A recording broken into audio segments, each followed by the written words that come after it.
Район тоже представлен очень компактно основными 10 сельхозформированиями, 61 крестьянских фермерных хозяйств и более 12 тысяч личных подсобных хозяйств. Бүгінгі күнде Нурлат районы хуҗалыкларында 19 меңнен артык баш мөгезле эретерлек исәпләнә, шуның 7300дән артыгы савым сыеры.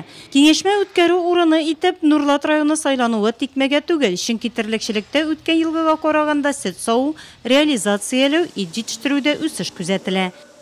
Район соңгы елларда матур гына күрсәткечләр күрсәтә. Бу елда 6% үсеш бирде сөт буенча һәм көзгә менә шушы чорны иң авыр чорны алар матур гына уздылар. Аларның сөтләре бүген август айында ничек бар иде, бүген дә бер чамада тора.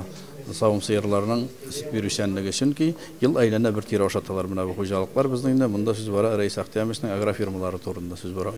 Нәҗип Хаҗипов Татарстан Республикасы авыл хуҗалыгы формированиеләренең быелның 9 айы эчендә терлекчелектәге эшчәнлекләренә йомгак ясады. Малларны дөрес итеп ашатканда гына югары нәтиҗәлелеккә ирешеп була. Нәҗип Хаҗипов үз чыгышында терлекләрне сыйфатлы ашату, сөт бирә торган сыерларның продуктлылыгын арттыру мәсьәләләренә күбрәк игътибарны юнәлтергә кирәклегенә басым ясады. Заманча терлекчелек комплекслары төзү кирәклегенә дә тукталды чыгыш ясаучы.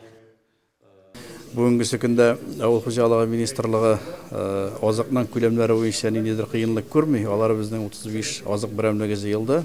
Кызганычка каршы аның быелгы елда елның яңгырлы килү сәбәпле һәм кояшның әз булу аркасында энергиясе һәм аксымы җитми. Менә безне бик борчый, чөнки республикада терлекләрнең бүген салынган генетикасы 6000 литрдан ким түгел. Аларны югары шушындай сифатлы азыклар белән ашатырга кирәк. Малларның сәламәтлеге дә игътибар үзәгендә. Мөгезле эретерлекләрне тилчә, нодуляр дерматит һәм башка йогышлы авырулардан саклау беренче планда. Әлеге максатта профилактик чараларны үткәрү эшләре дәвам ителәчәк.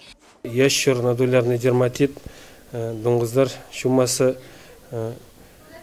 гриптит дип әйтәбез инде, андый угрозалар безгә килеп җитте. Хәтта безнең республикада да булып алды. Инде яшьчурлар керә күрмәсен, шуңа күрә Кабинетлар министрлыгының распоряжениесе буенча без инде Башкортстан республикасы белән границада 10 пост, полиция белән ветеринария хезмәткәрләре берлектә 10 пост оештырдык. Инде 3нче атна алар тора. Республикада нодуляр дерматитка каршы көрәш чаралары быелда дәвам иттереләчәк. Президентыбыздан рөхсәт сорап, ярдәм сорап 10 миллион акчага киләсе елга менә җәй чорына хәтле 10 миллионлык вакцина бөтен республиканың терлеген вакцинировать итәчәкбез менә нодуляр дерматитка каршы. Киңәшмәдә терлекләрне ясалма орлыкландыру нәсел эше турында сөйләшендә. Малларны кышлату чоры башланды. Җәйге чордан абзарларга кайтарылган вакытта сөтне киметмәү, савуны тагын да арттыру, терлекләрнең баш санын киметмәү.